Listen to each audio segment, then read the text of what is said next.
Madame la députée de Gaspé.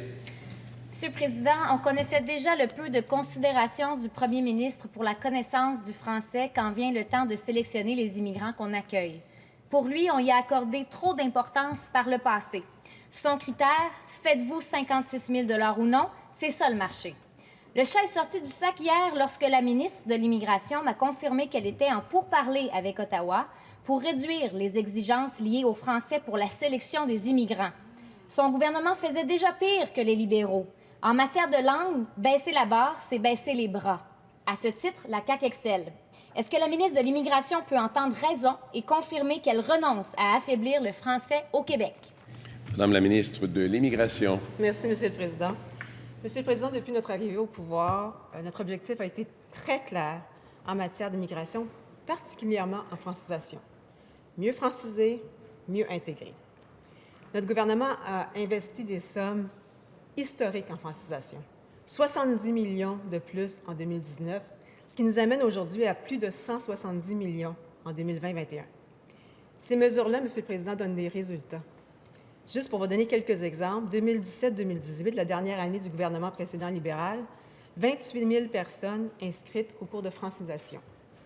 2019-2020, 35 358 personnes. C'est une augmentation, Monsieur le Président, de 26 en francisation. Donc, ça donne des résultats. Ce sont des mesures concrètes. C'est la preuve que ça fonctionne et que les gens, vraiment, les immigrants, se francisent. On va continuer à supporter et soutenir les immigrants qui veulent se franciser et qui vont se franciser dans les démarches de francisation à la société québécoise. C'est pour ça qu'on met ces mesures-là en place. On a engagé plus de 700 professeurs en francisation. Et c'est dans ce cadre-là, Monsieur le Président, qu'on va continuer nos efforts en francisation. Merci. Première complémentaire, Madame la députée de Gaspé. Monsieur le Président, le nombre d'inscriptions n'est pas garant du succès de ces gens-là. Les propos qu'elle a tenus hier parlent d'eux-mêmes. Pour la CAQ, réduire les critères liés à la connaissance du français, ce serait une récidive. C'est exactement ce qu'elle a fait dans le cadre des projets pilotes annoncés par le gouvernement en début d'année.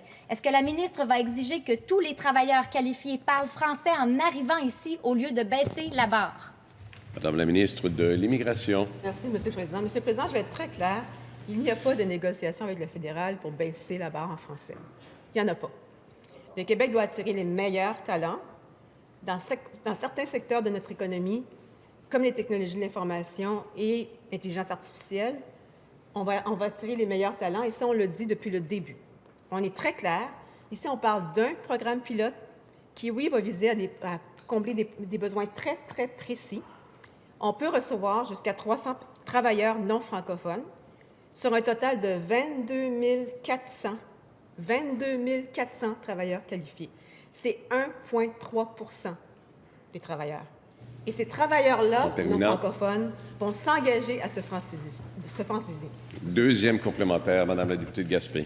J'ai demandé hier à la ministre de l'Immigration, de la francisation et de l'intégration le taux d'échec de la francisation des immigrants et elle était incapable d'y répondre. Selon la vérificatrice générale, en 2017, plus de 90 % de ceux qui complètent le cours de francisation sont incapables de fonctionner au quotidien en français. Je lui repose donc ma question, c'est quoi le taux d'échec? Madame la ministre de l'Immigration. Merci, Monsieur le Président. Monsieur le Président, l'opposition regarde les taux d'échec. Nous, on préfère travailler avec les taux de succès. Nos mesures en francisation fonctionnent. À temps complet, c'est 82,7 % des élèves qui réussissent leur parcours en francisation. Et à temps partiel, Monsieur le Président, on parle de 88,1 %.